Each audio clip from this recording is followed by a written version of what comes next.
usual, the little delay in going live between all the different screens is my fun time. So I think we're here. Hi, welcome this morning. I'm so glad you're here with us, and happy Martin Luther King Day. I'm pretty sure Mother's going to have a special teaching today to celebrate Dr. King and all the amazing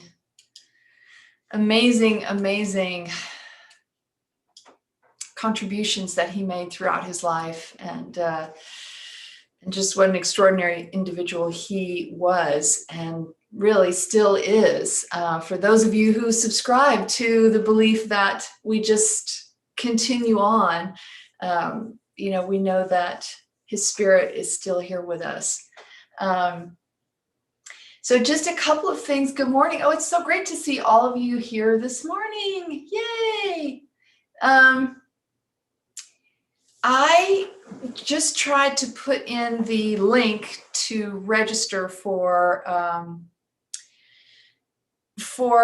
Mother's 2021 masterclass, School of Love masterclass series. It's a free series. I talked about that last week, and I just tried to put it in the chat, and for some reason it wouldn't let me do it. So I'm going to try one more time, and I'll see if I can do it. Oh, look, it let me do it. Awesome. Okay. I don't know why that was different than just a few minutes ago, but yay. So I just put the link in the chat. So if you didn't get an email from me this morning, you can click on that link and sign up and register. It's a two-step process. So there are two forms to fill out. The first is the sign up, and the second is the registration.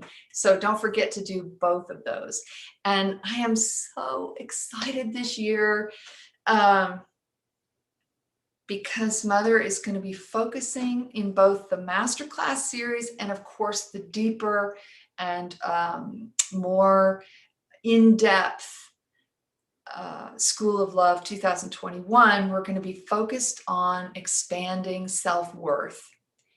And that really excites me so much because, well, as alongside many of you, it's something that I have been working towards and expanding since I stepped on a spiritual path back in 1992.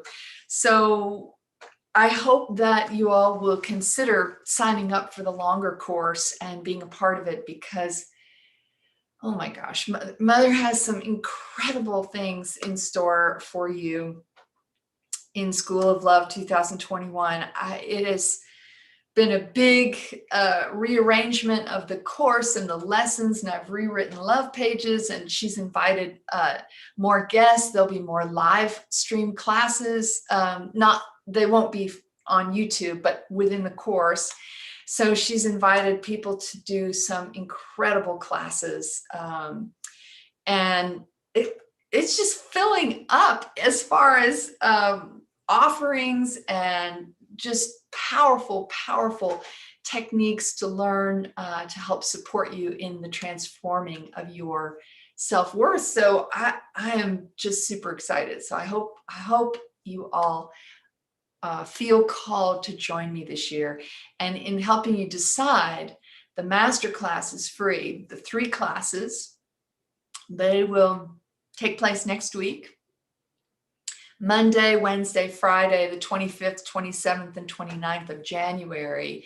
And they'll be recorded. So if you can't make the live stream at 4:30 Pacific time on each of those days, then you can go back and watch the video as much as you like until registration for the longer course, School of Love, closes on February 8th. So that's, I know, a lot of information I just sort of put out there, but if you want to be a part of this extraordinary experience from the masterclass all the way through the course, do sign up for my emails. You can always unsubscribe at any point, but if you sign up over at belovedpublications.com, you will get all the pertinent emails and you won't miss out on anything and you will stay informed. So, and something I always forget to mention, because I don't know, usually when I'm done channeling, Scott, like, I feel so wonderful and expanded that it's hard for me to think about little details. So I try to get it all out in the beginning. So if you are inclined, I would so appreciate it if you subscribe. If you haven't already done so, to subscribe to our YouTube channel. Super easy to do. And apparently, if you hit that little bell now, you get notifications of when I'm doing a new live stream, so you won't miss out on anything. And liking these videos and sharing them, it really helps to expand our community of love that Mother has been creating for many years now. And I don't know about you, but I do feel that this world could benefit from more of Mother's love. She is becoming a stronger and stronger presence and influence worldwide.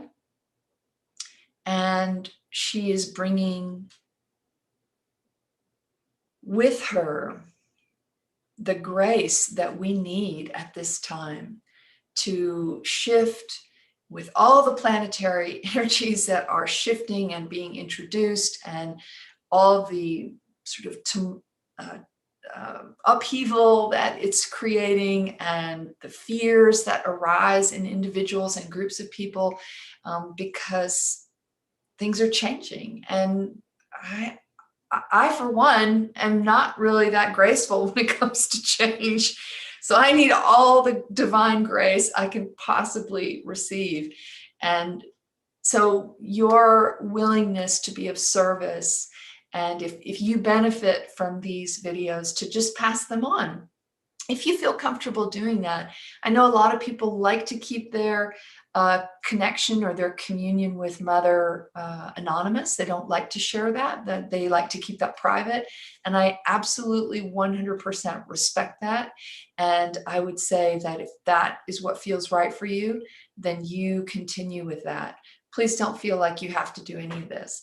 But if you do benefit and you feel open about your connection to Mother, and it feels good to share it, then please do. I would be very grateful. All right, my dears, let's dive in.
Hello, beloved ones. It is wonderful to be with you today. Thank you so much for joining me, giving of your time, your attention. and opening to my love and my grace. Because when you do that,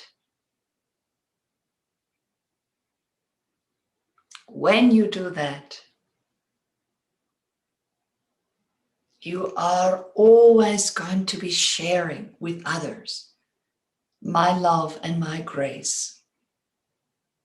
Even if you keep us private, when I fill you with my love and my grace, it just organically spills over into the lives of those around you, offering them grace, offering them an awakening, without having said a single word. When you open to my love and grace, you live my love and grace. And others benefit from your choice. And so I thank you for your willingness to be open and your willingness to serve and your willingness to share my love and my grace with others.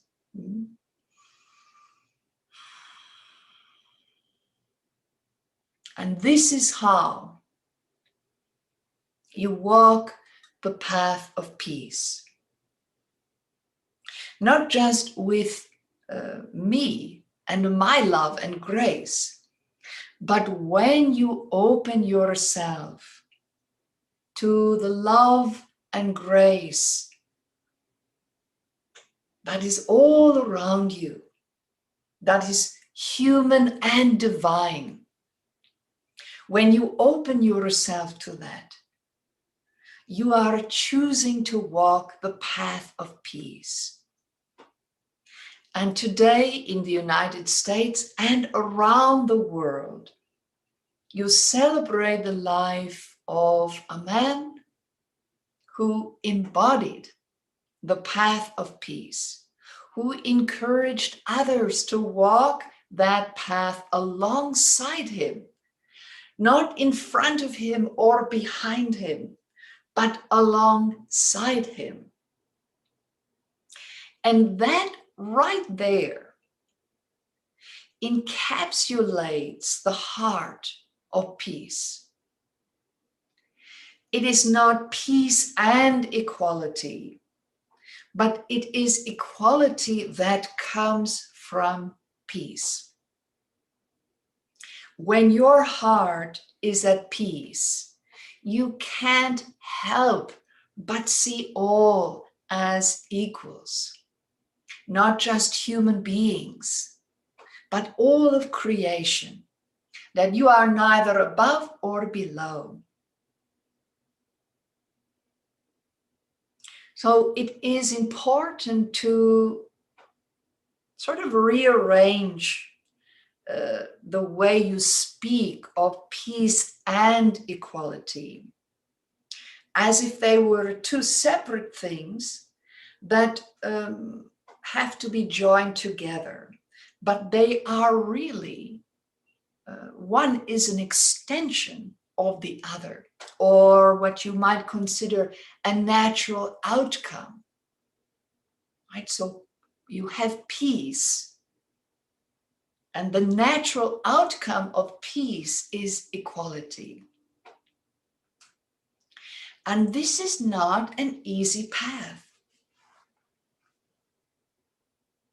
because it goes against, in many ways, the energy of this age you have lived in for thousands of years, and particularly, most powerfully, in the last 500 years. Because that energy is very much about inequality. It is about taking what you want, regardless of the consequences. So that is very much what war is about. Those who started tend to want to take what they want rather than live what they want or live what they need. When you sort of compare historically throughout your world, peaceful movements that fulfilled the needs of the people involved, the majority of the people involved, versus wars where people are trying to take what they want rather than try to fulfill the needs of the people.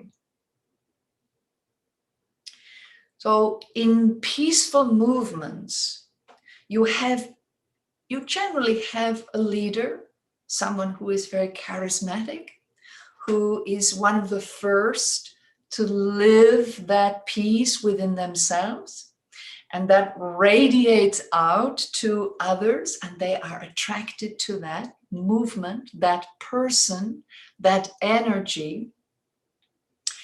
And they start to feel the difference within themselves of taking what you want by violence and fulfilling the needs of the people or the majority.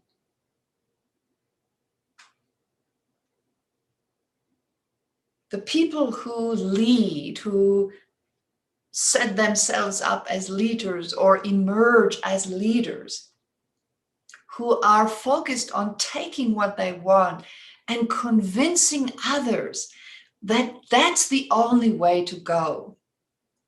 That you have to take what you want, otherwise you'll be left behind and you won't get anything. This mindset has been pervasive in your world for a very, very, very long time. But every once in a while, an individual emerges, someone like Yeshua or Jesus Christ, Buddha,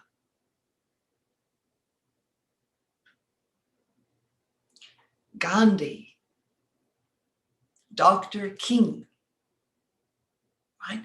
People who discover that deep sense of peace. It's like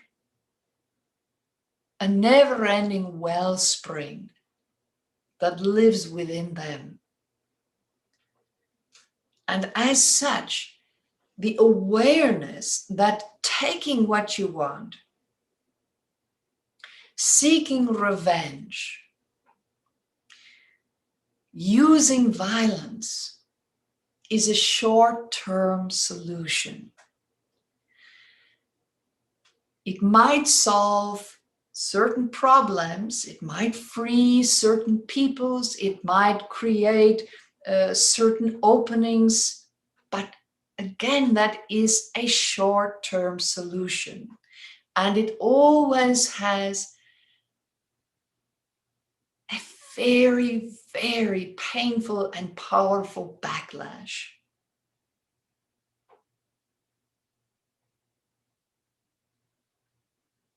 And those same groups of people that may have been freed by the violence end up paying an enormous price of pain.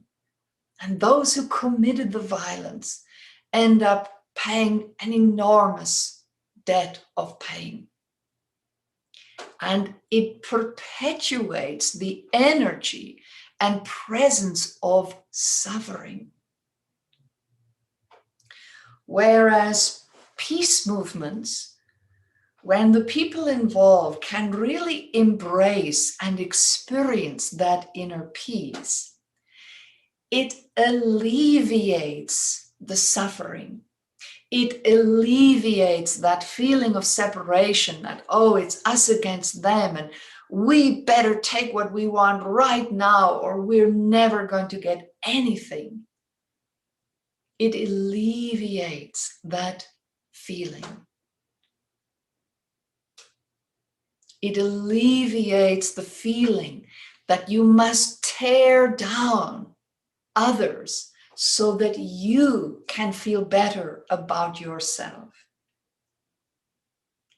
It alleviates the feeling or perception of inequality.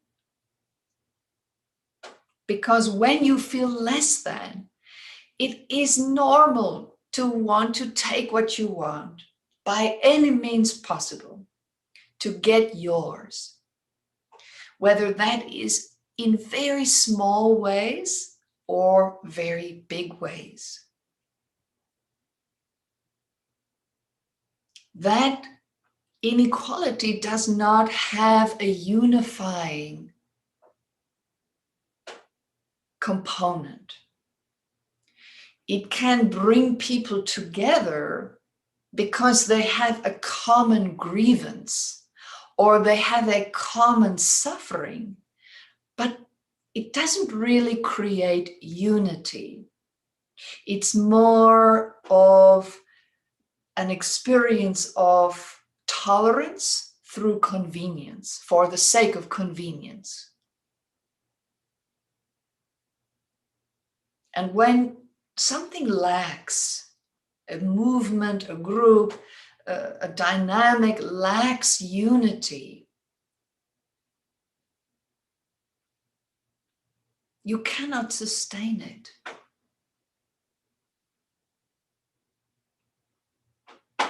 Maybe for a time, a year, 10 years, 100 years, 200 years. But eventually that will start to crumble.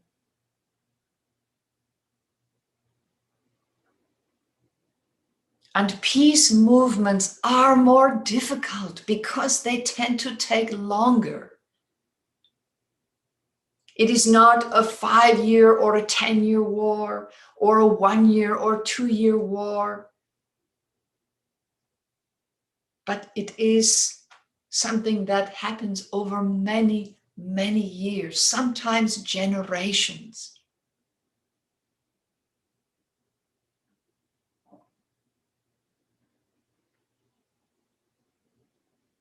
But what Dr. King introduced to the United States through his life, his speeches,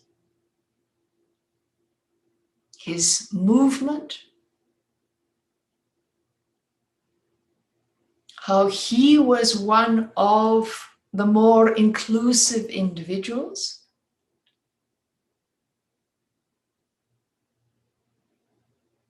what he gave to the Black community in your United States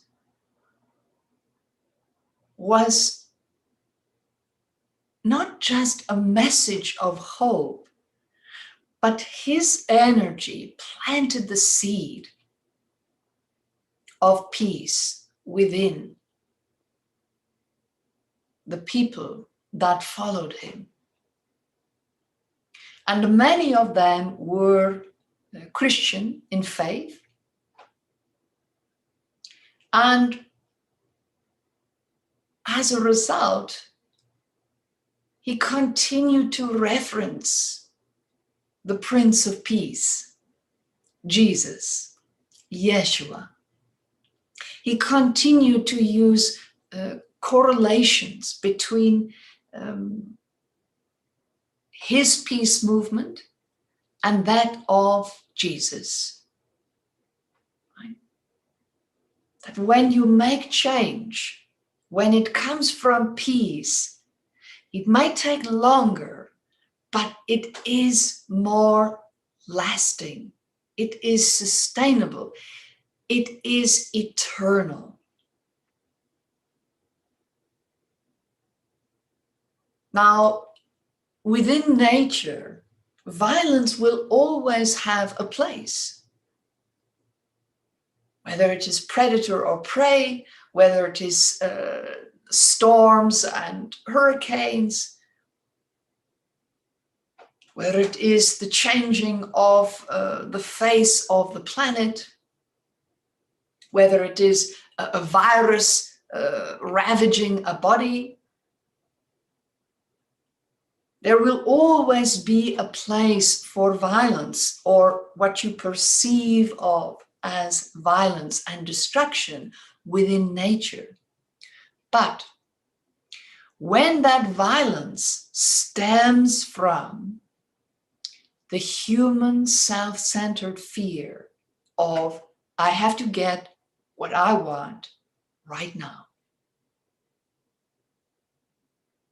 that is where everything gets thrown out of balance. Nature is not all about peace, but it is violence with a very powerful purpose that has nothing to do with fear and everything to do with the cycles of life and death and rebirth.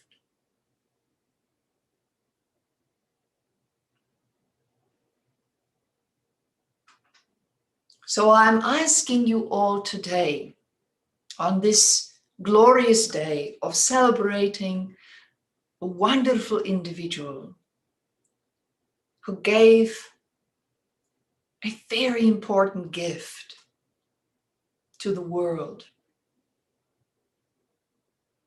the gift of peace. I ask you on this day to just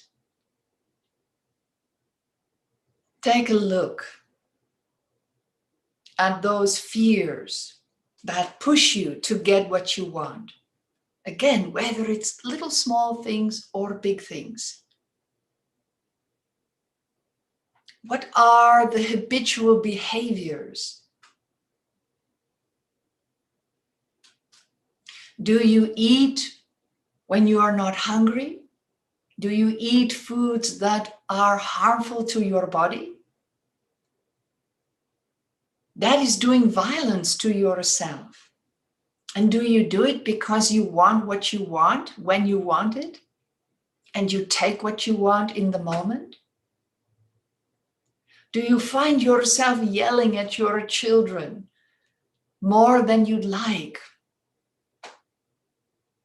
because you have not been willing to discover alternatives to your style of parenting? Because you just want them to do what you want when you want it, without much effort on your part. So these are just little everyday examples of the violence that can erupt from that fear of not getting what you want and taking what you want in the moment. Because in the moment, it seems easier. But when you step back and look at the long term, you can feel the suffering that you are either doing to yourself or to the people around you.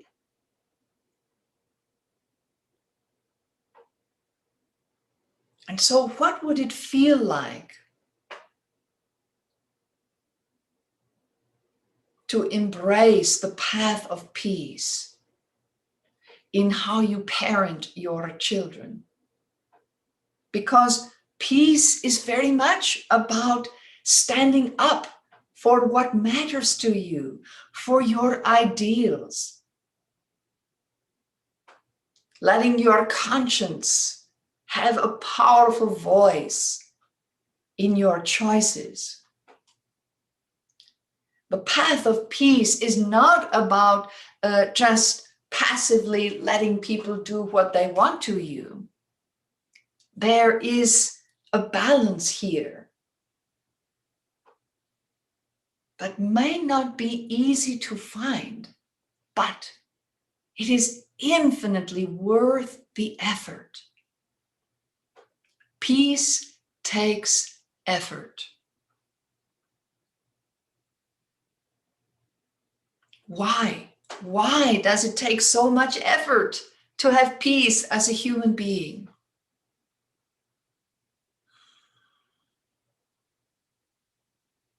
Because of those lovely instinctual survival gifts that you have been granted as a human being.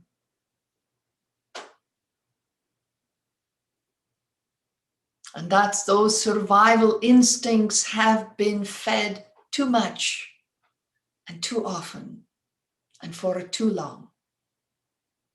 Survival at any cost.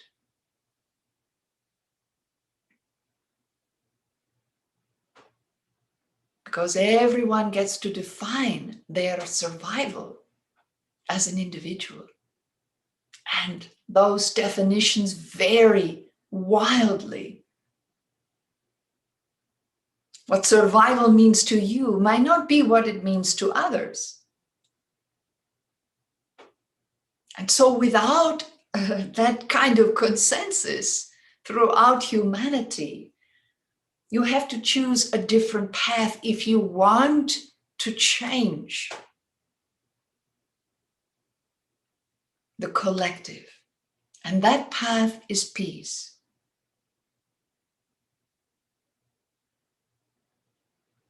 Explore peace, beloved ones.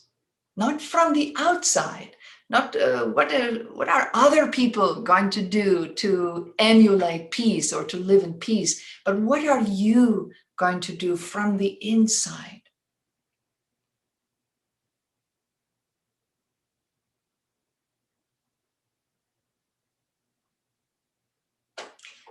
Next week in our live stream, I'm going to do another peace meditation. You can always go back and do the peace meditation for the US elections, because the energy that I placed within it will continue to bring you peace. But I'm going to do another one so that it is a more generalized inner peace meditation that you can do daily to cultivate that feeling, that presence of peace within you. And the more you do that, the natural outcome will be equality. And I'm doing this in preparation for School of Love this year, because it is the lack of equality that devastates the perception of self-worth to such an extraordinary degree. So the more peace you have within, the easier it is to feel yourself equal to all of life. And the more equal you feel to all of life, the easier it is to simply recognize your self-worth.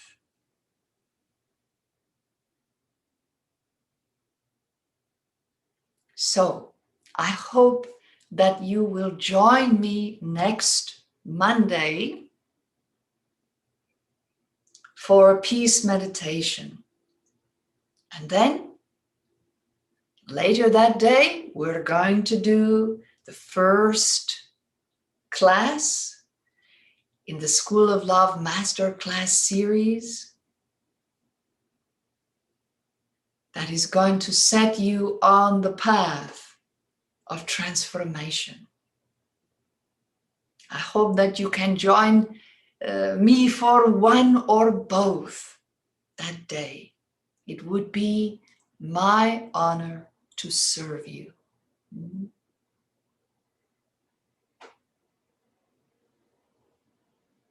I'm always there for each and every one of you to guide you along the path of peace. Follow those who have walked this path before you and embrace it with your whole being. And let us do it together.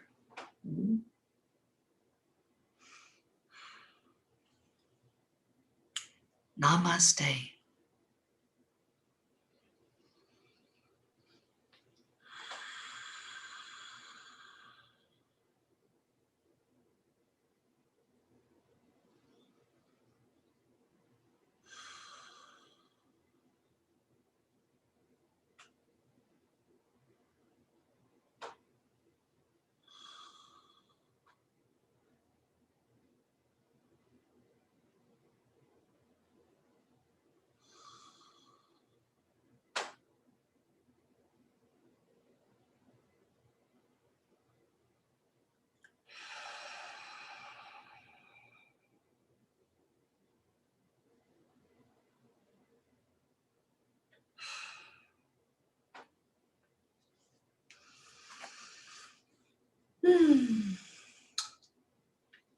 Beautiful. Oh my gosh. Thank you all so much for being here today. So glad to see you, Susan and Carol and Cher and Catherine and Nebula. That's such a beautiful name. Oh my gosh. Christine and Anne Marie and Holly and the Water Bearer. I love that title. That's lovely. I'm so glad you just signed up for the masterclass. Good job. It's going to be great. Can't wait to see you there. Angela, so good to see you. Jane, Leslie, Gerda, Diane. Wonderful, wonderful, wonderful.